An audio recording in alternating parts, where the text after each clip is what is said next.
The White Ship. She was one of the fastest vessels that was ever built.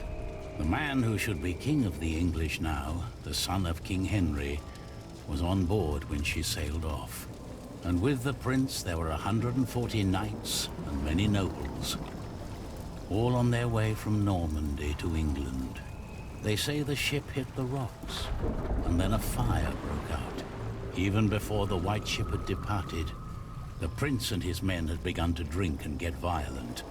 Monks that were meant to bless the voyage were then forced to disembark. Some say the ship had been cursed. The king's son and many of his family were pulled down into the Black Sea that night.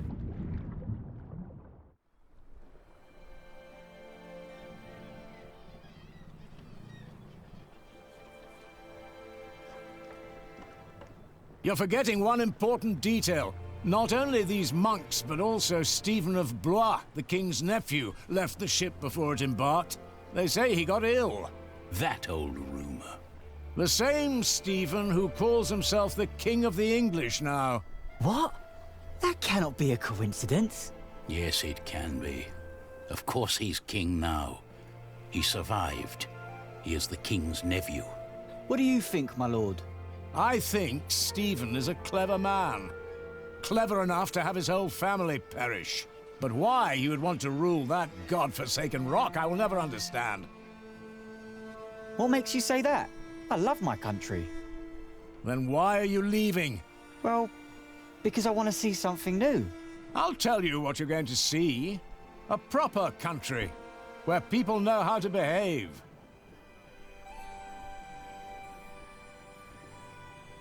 What about you? Why are you leaving?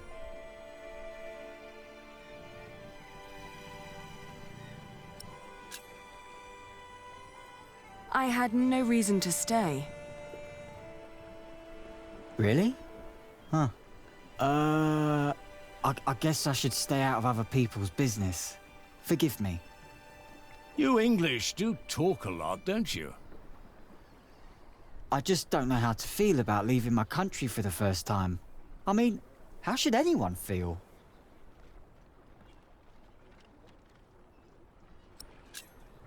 You'll see what happens. I don't know.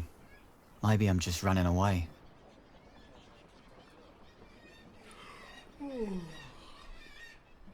You should all get some rest. It will not be long now till we reach Cherbourg.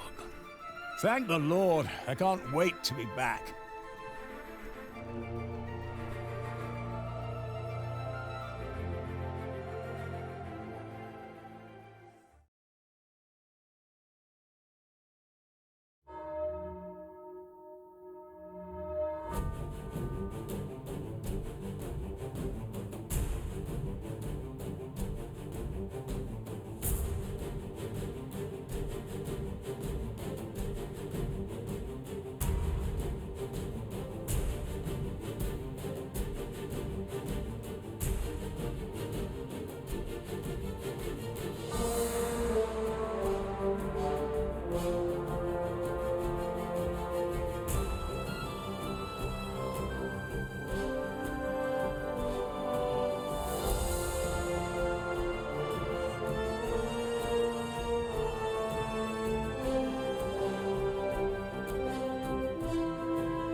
In the late summer of 1142, I had left my home country, England, for good.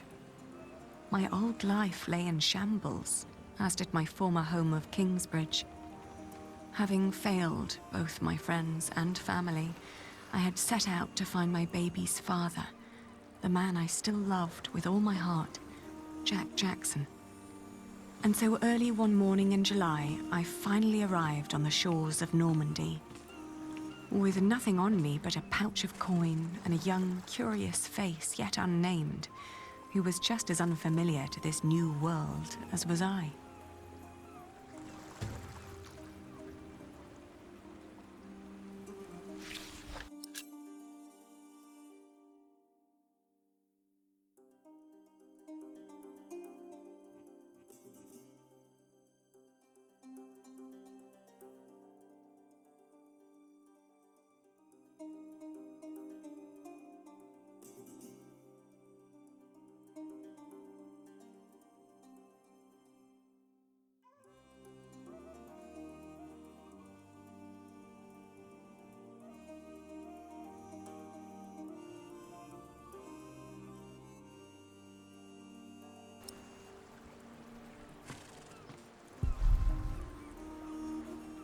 You're still here?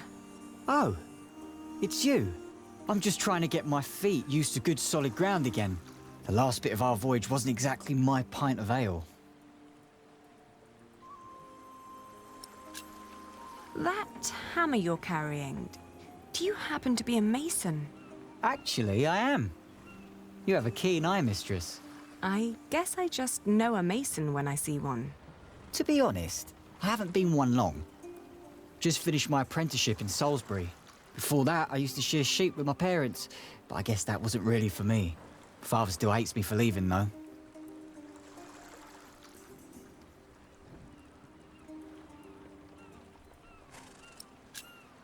What will you do to find work here as a mason? Don't know. That's for me to find out. All I heard was that the wages are better over here. So you'll just travel from town to town and look for employment? Right. And I'll start in Lassay. A fellow mason told me about the abbey there. He said these Normans build their churches quite differently than we do back home. I need to see that with my own eyes. Maybe learn a thing or two.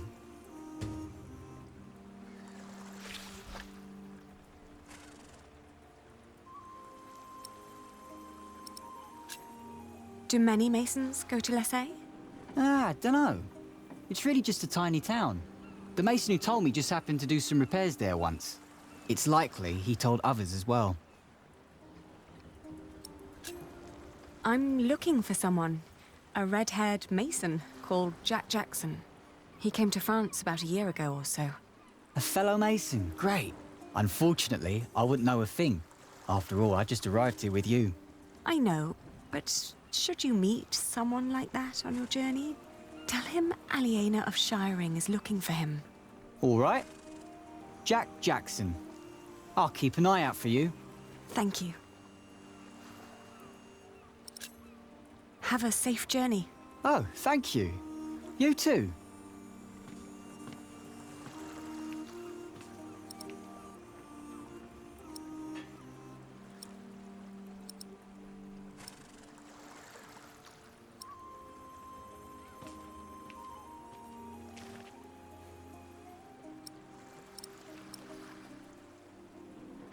No, maybe I should...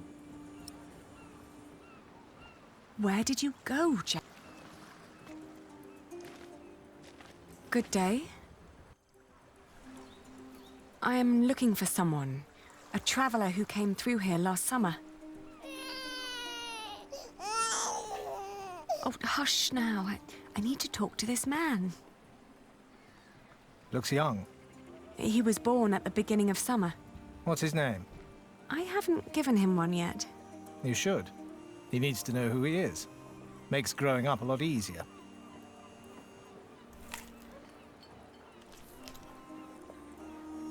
You said you're looking for someone.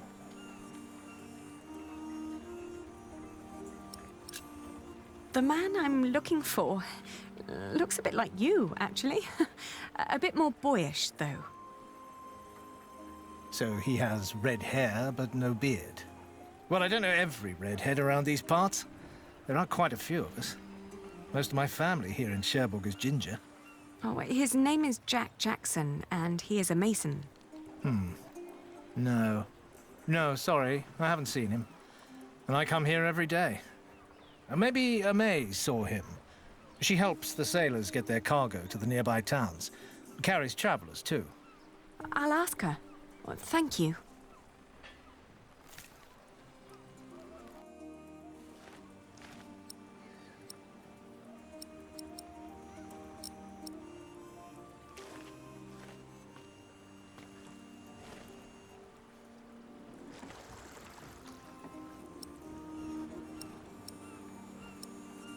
No, maybe I should...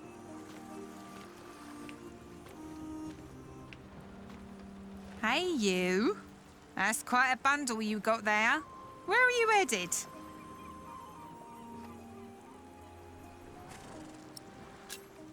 Have you seen a red-haired mason? He must have landed here sometime late last summer. Another ginger in Normandy?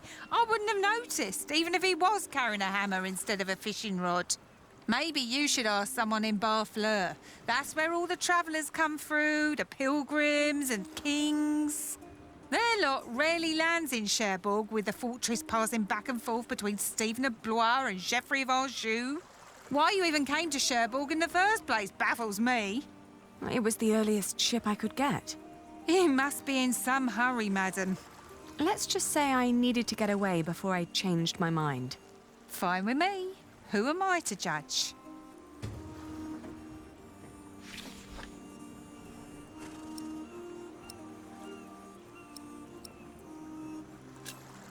What other routes are there, besides going through Barfleur? Oh, I don't know, really. You need to ask the locals about that. But Barfleur sounds like a good place to start. Shake my hand and I'll take you there. Do you know the road to Lessay? Been there, seen it. But I hope you're not planning to go there on foot. Tell you what, you give me some coins and I'll treat you to me wagon. You can even change your destination once we're on the road, what'd you say? Travelling by coach is a lot less strenuous than walking. Your little worm deserves some warmth and a rocking carriage.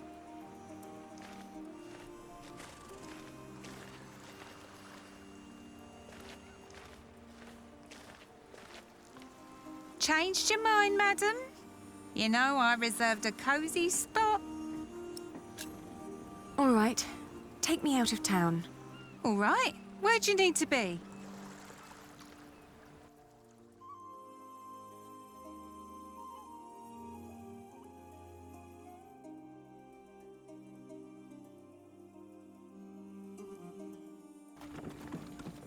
Lessay was tiny, but as it turned out, worth the trip. In the small abbey church of the Trinity, I met a monk who claimed to have talked to a man fitting Jack's description. He'd been fascinated by the abbey's rib vaulting and had asked the monks countless questions about the place's construction. The monk apologized that he couldn't tell me where Jack had traveled next, but I didn't mind.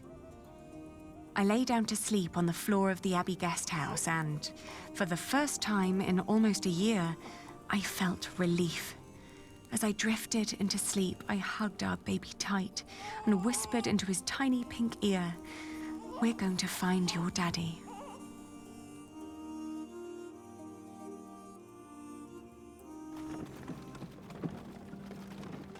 My father had once told me tales of the Mont Saint-Michel. Long ago, the Archangel Michael had urged Hubert of Avranches to build an abbey on a lonely rock on the ocean by burning a hole into his head. They say one can go and see his penetrated skull on display in the church of his hometown. It was a windy day when I arrived, and the place was crowded with pilgrims and jongleurs.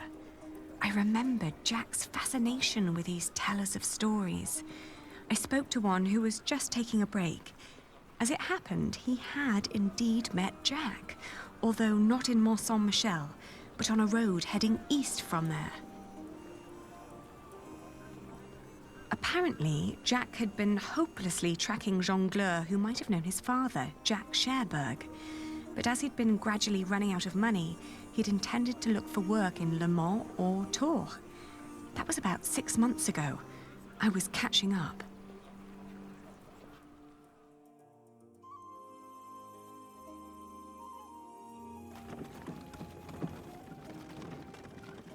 Going to Le Mans reminded me of all the trouble I'd left behind in England. 30 years ago, Le Mans had been conquered by the Plantagenet Geoffrey of Anjou, Maud's husband. And although they'd held it ever since, other noble families kept on pulling at the city, like Maud and Stephen tearing at England. There was no sign of Jack, but I got news of a new kind of cathedral being built in Saint-Denis, just north of Paris. It was possible that Jack had gone there to learn from the craftsmen. That was, if he hadn't travelled further south, looking for work in one of the many churches in Tours, the hometown of Saint-Martin.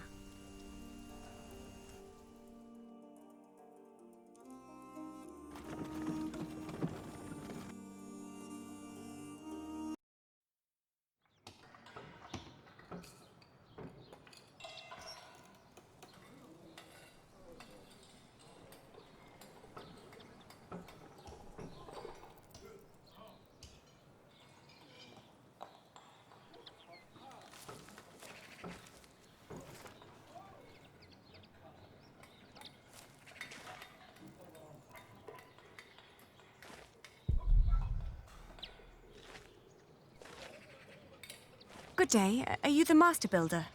What is it? I'm looking for a mason who may have passed through here. An Englishman with carroty hair. He calls himself Jack Jackson. A redhead? Yes. Did you see him? He might have asked for work here. No, I'm not looking for new masons. We're just doing repairs. Ah, but was he here? No, never seen him. Now, stand back, woman. Something could fall on your baby's head.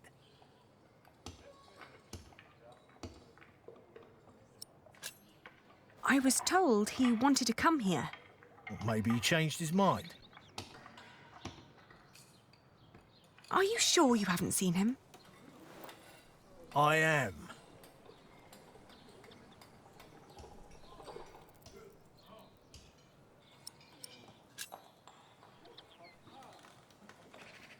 You hesitated when I mentioned a redhead. Are you sure you haven't seen him? Yes, I am sure.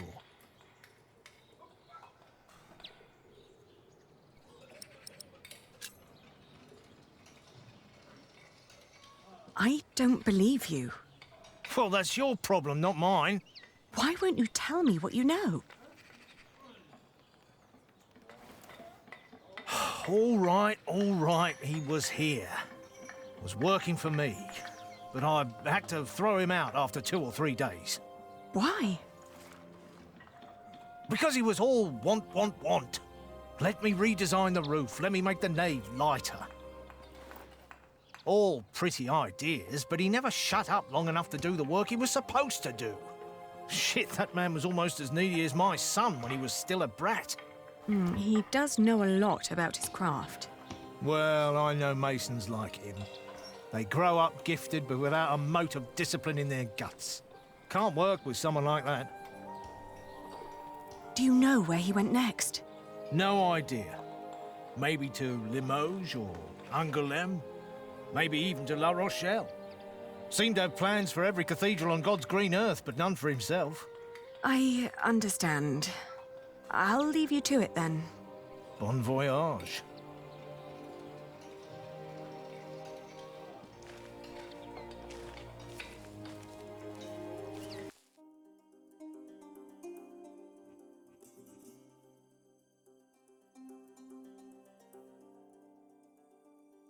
We had just left Tours when I suddenly felt dizzy.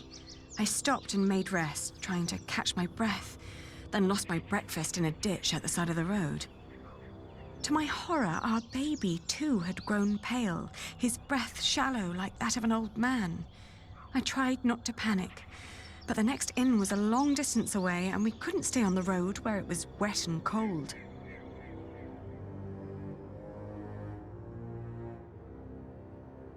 I managed to walk until the sun had fully risen before I keeled over.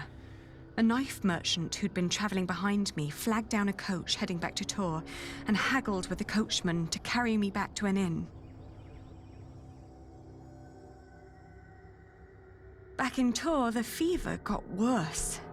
I remember people carrying me into a room, laying me on a bed, I tried to feed my baby, but after that, everything turned into a blur.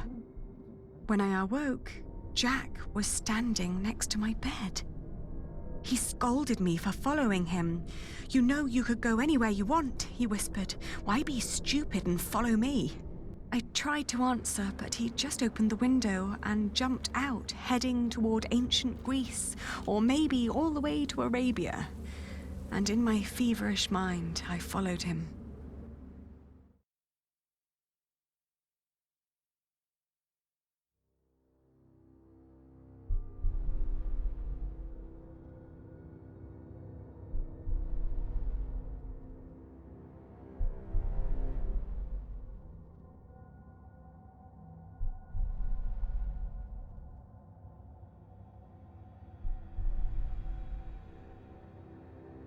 The further I went, the angrier I got. For years, I'd been fighting for my family. I'd committed myself to an oath to my father. I'd built up a business to sustain it and even married a man I despised so I could create a future for the people around me.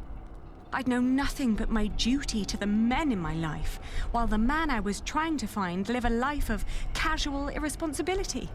He traveled the world on a whim to learn about mathematics and philosophy, while I had to raise the child he'd fathered. When could I ever do anything just for myself? I asked the world as I went on.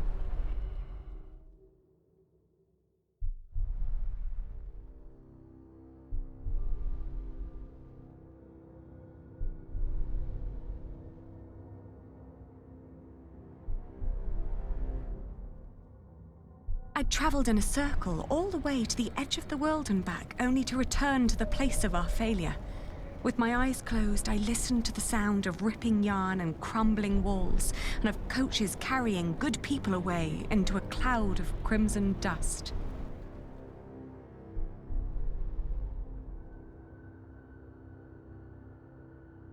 When the last moat had settled, I opened my eyes again and found myself in a dirty little room. An old maid was sitting next to my bed and smiled at me, then handed me my baby. Oh, dear God, he still looked so pale.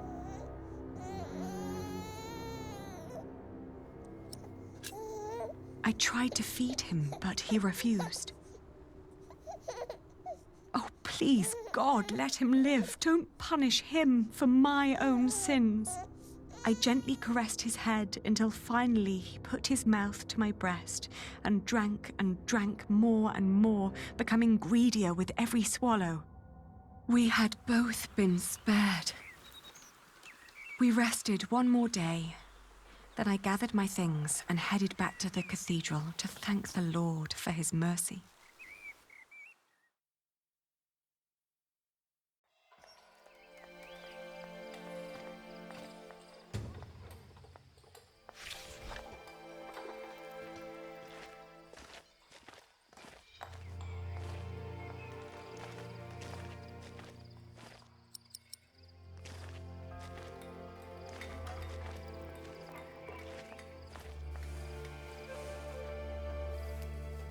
I thank you, dear Lord.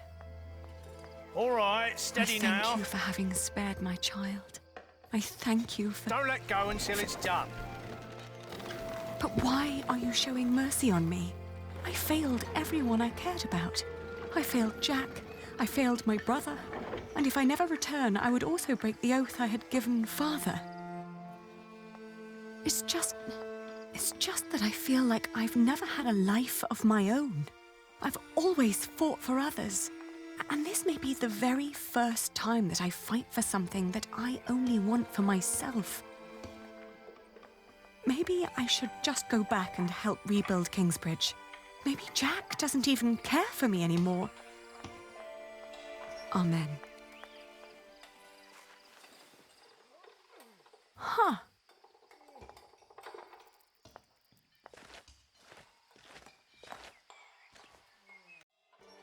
I've seen one of those before. It's amazing, isn't it? The man who did that really had it in him. I agree. He always did. Oh, you knew Master Jacques. Yes, but it's been a while since I last saw him. It's a shame that the master let him go. In just 1 month, he did so many things.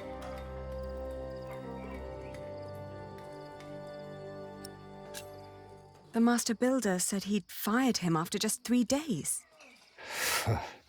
Did he? Well, maybe that's how he remembers it. The two didn't really see eye to eye, you know? To tell you the truth, everyone thinks that he feared for his own job having someone like that around. The last thing Jack did was carve that corbel. It was the one thing the master let him do. Then when he was done, he was asked to leave.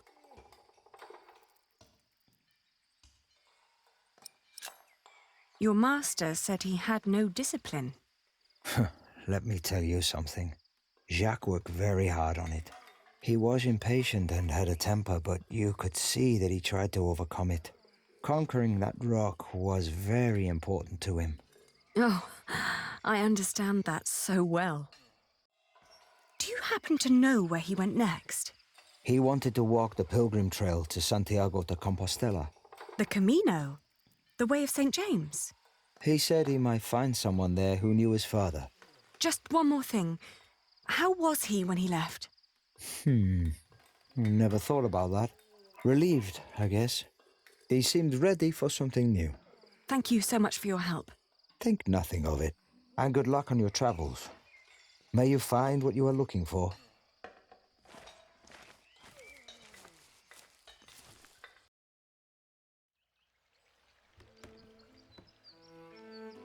Isn't it odd? Just when you stop looking, you come across the most curious of things. Like these 3 devices that one of my merchants brought back from Baghdad. Oh no. Is it another one of your Banu Musa toys, Rashid? They're not toys, Adriel. They're objects of scholarly ingenuity and reflection. I will let my valued friend from the north do the honors.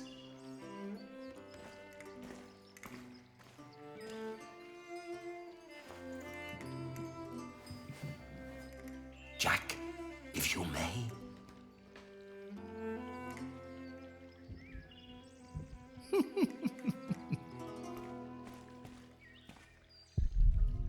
For one, let me draw your attention to the magnificent songbird on the table. On second thought, why don't you save the lady for last? Otherwise, the other 2 devices might appear bland and boring in comparison. I agree. And then, to that wondrous donkey next to the entrance. No, it's too heavy. Although, the most astounding thing of all stands right between them. That statuette? Ha, precisely. But one thing at a time. Let us let Jack decide what to demonstrate first.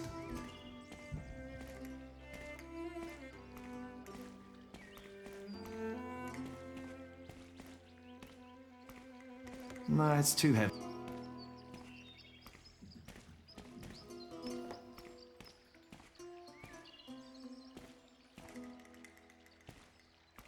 He likes to take his time, doesn't he? I think they've seen slingshots before. Although all the devices are different, they always work with water in one way or another. Of course. If they're inspired by the Banu Musa, they should be. The invention of the candle ceased to amaze people a long time ago.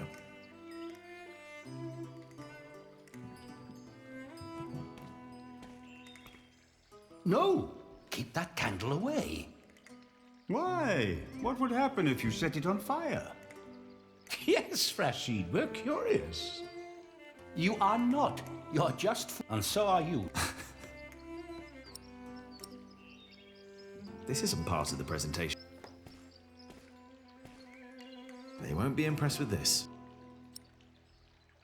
It's practically empty. No, it's What for the is he doing presentation. now? Not much, She's too I precious to be suppose. burned. Rashid, when this is done, would you give me the statuette in exchange for my slingshot?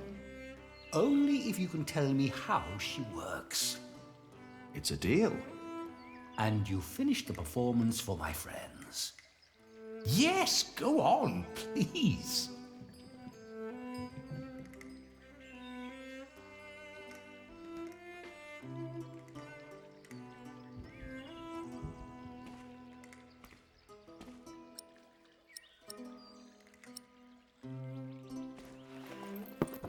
And now? Now we need to add some water. No, it's too heavy. What is he doing now?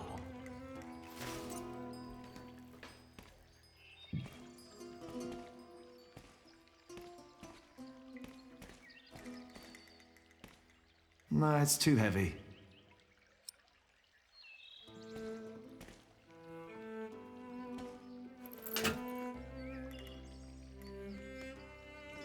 It's so beautiful it will make you cry.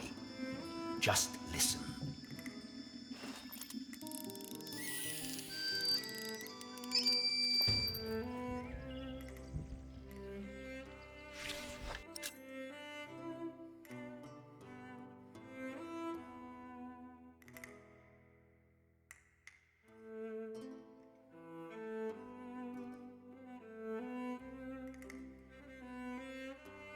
Well, how marvelous!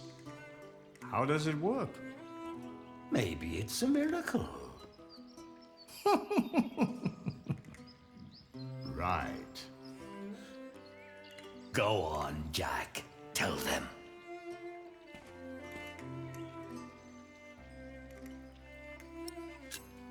There's a hidden wheel inside the box. It turns an axle that in return raises and drops a sequence of small cylinders inside.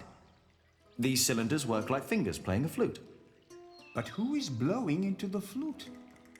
Steam. Steam? Yes. When I opened the pipe, it gradually pushed itself into the tube. The power of steam. For once, I must agree, this is brilliant. Of course! It was created by a Muslim after all. Let's not get ahead of ourselves. What else have you got, Rashid? Anyone care for some tea? Thank you, my daughter.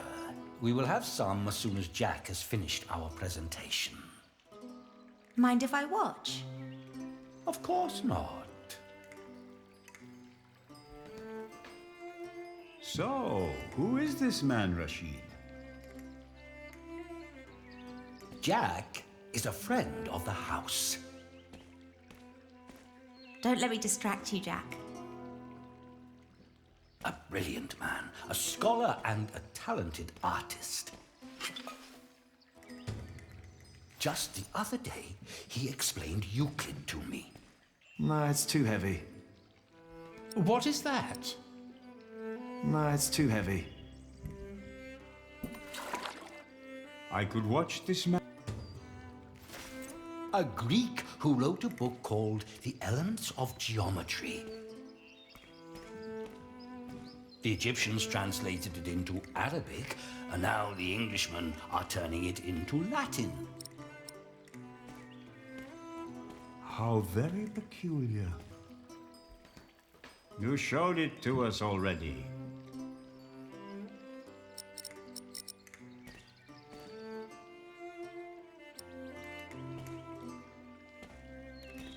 This isn't part of the presentation. First, I need to figure her out. They won't be impressed with this. No, it's for the presentation. Wouldn't you rather have some tea? Please stop fooling around. You really like to take your time with... Don't keep us waiting. You've seen my slingshot? Yes, when you showed it to Father. It's very sweet. This isn't part of the presentation.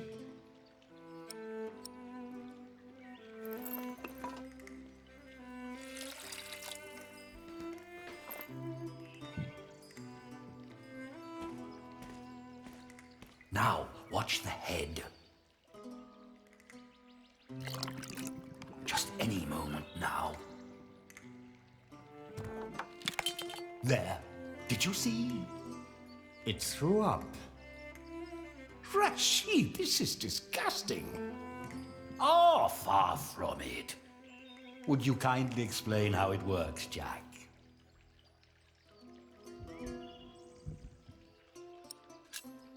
You see that bowl floating on top of the water? At the bottom of that bowl is a small hole. Through it, the bowl is slowly filled with liquid. Once it's full, it sinks, pulling a string which makes the ball drop onto a weight. This, in return, pulls the bowl up again, emptying it in the process. Thus resetting the entire mechanism. If you timed it perfectly, you could make it drop a ball at every hour. Turning it into a clock. How clever. For me, it's still nothing more than a puking donkey. Show us more, Rashid. One could join those two and build a singing donkey clock. One song after every hour.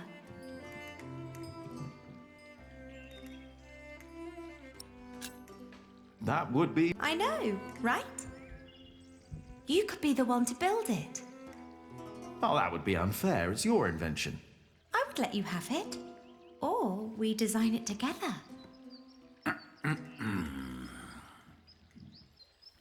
You still haven't shown us that statuette yet. Of course. Jack, if you may.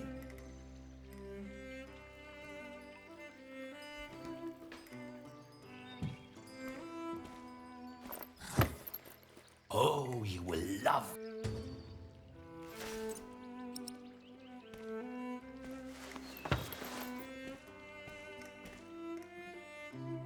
And now? Just be patient, but don't look away. It takes some time for her to... To do what? Is it crying? Isn't that amazing? No, it's irritating. Rashid, what is going on?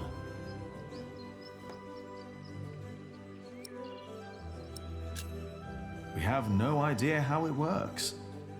Rashid, please. We all know that there is no such thing as a man-made miracle. And this piece of wood is very clearly made by man. I very much agree, my friends. But so far, none of us has an explanation. All we know for certain is that her glassy eyes shed tears when you move her from warmth into cold. Like a plant at sunrise.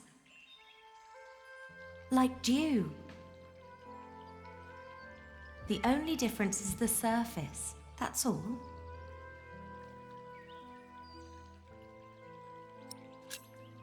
I think you may be onto something. Am I? Of course, I had no intention of disturbing your conversation. But if you can find out why there's dew gathering on a plant, you may understand why that woman is so weepy. So, who wants a cup of tea? I'll have some. Your daughter is quite something, Rashid. A scholar in her own right. I know. I'd rather she wasn't. It would make marrying her off so much easier. Oh, I'm certain that won't stay a problem for long. Maybe the dew originates from invisible water in the air. Water that stays hidden when it's hot.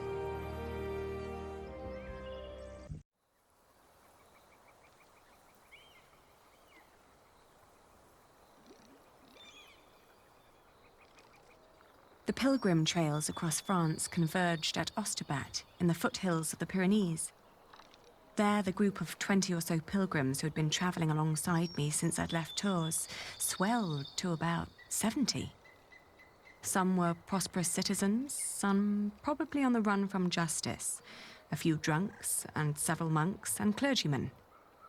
Several languages were spoken, including Flemish, a German tongue, and a southern French language called Oc. Nevertheless, there was no lack of communication among them, and as we crossed the Pyrenees, they sang, played games, told stories, and in several cases had love affairs. While my baby and I kept mostly to ourselves.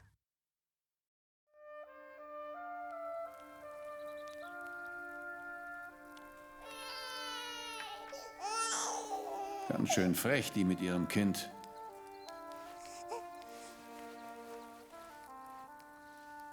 Hush now. Hm?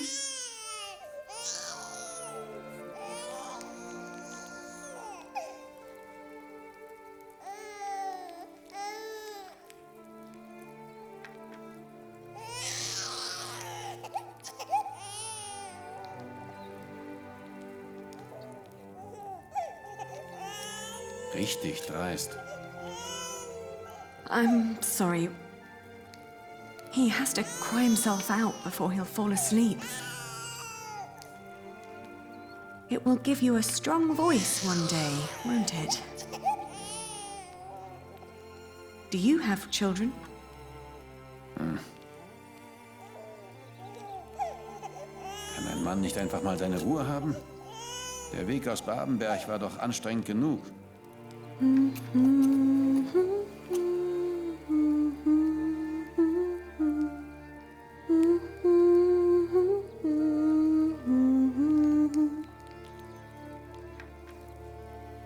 Ein Kind hat ja auch gar nichts verloren. Stimmt doch, oder? Psst, jetzt ist aber gut.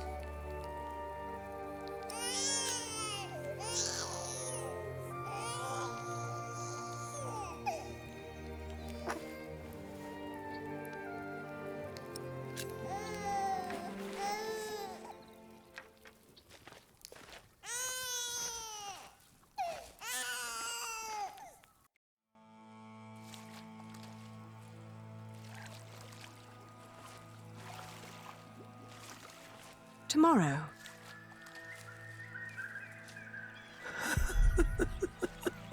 Dear Lord, what are you doing?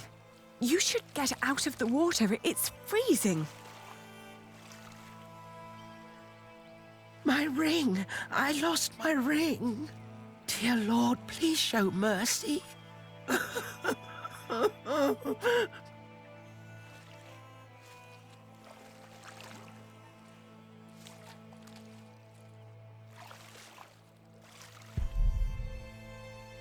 Come back to me. Please come back to me.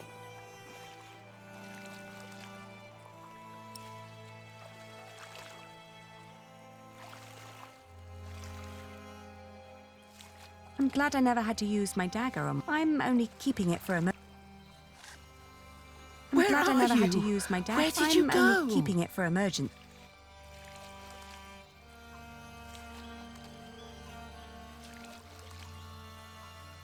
I'm glad I never. I'm only.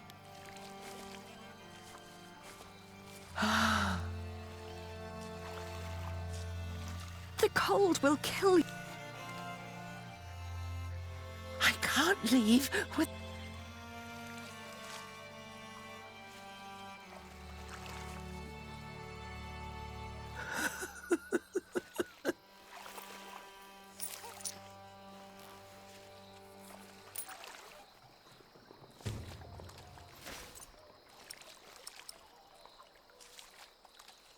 I found it.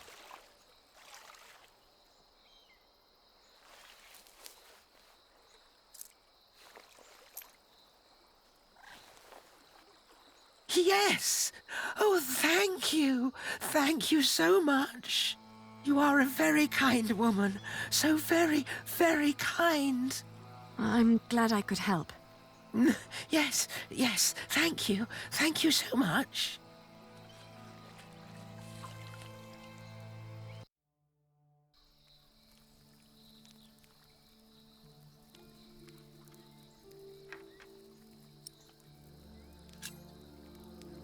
Are you getting warmer?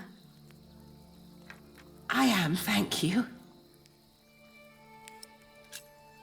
I can see this ring is very precious to you. It was a gift from my stepmother. She thought I would stay forever, but I didn't.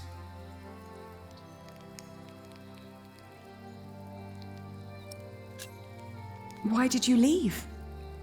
Oh, I thought I didn't belong. She always said I was her daughter, but I was sure she was lying.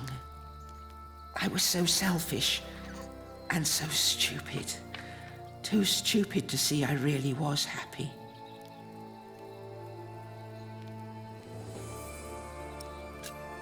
Maybe you really weren't happy. I don't know. I was very young and thought I was unhappy because I didn't live close to the sea. But in the end, the sea did not feel the same about me. The cold there made me sick.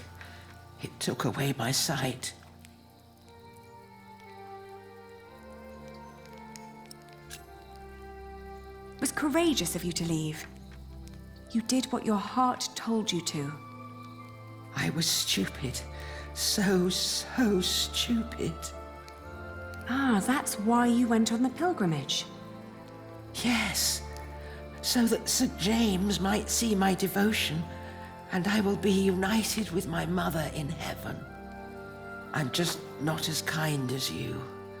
Not kind at all.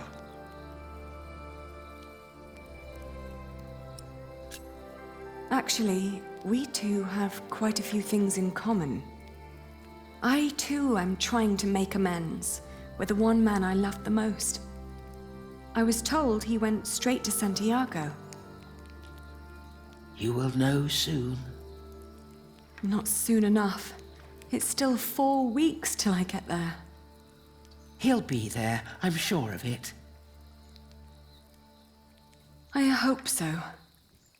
I just feel that with every day that passes, I'm losing him a bit more. And that the only thing I can allow myself still to hope for is not love, but forgiveness. I understand. Hey, hush now. Not long now and our journey will be over, hmm?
The woman's name was Alba. She came from a small town somewhere in Catalonia. I quickly got used to her constantly feeling out for her stepmother's ring and the sad guilt that would always follow in her milky eyes. I wasn't sure if she appreciated my company, but I couldn't leave her on her own either. By the time we reached Los Arcos, she'd stopped talking, while I kept on dropping a kind word here and there to let her know I was still by her side.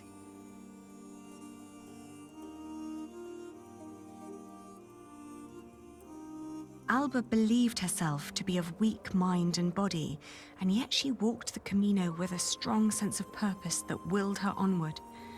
It made me wonder about what I'd told her about my own journey. Did I hope for love, or was I really traveling because I needed him to forgive me? But what was there to forgive? My decision to marry Alfred had been in the best interest of the people of Shiring. It was a sacrifice I had to make to stop the evil reign of William Hamley. These questions had haunted me for a long time now. But if I really was going to see Jack soon, it was time to make up my mind.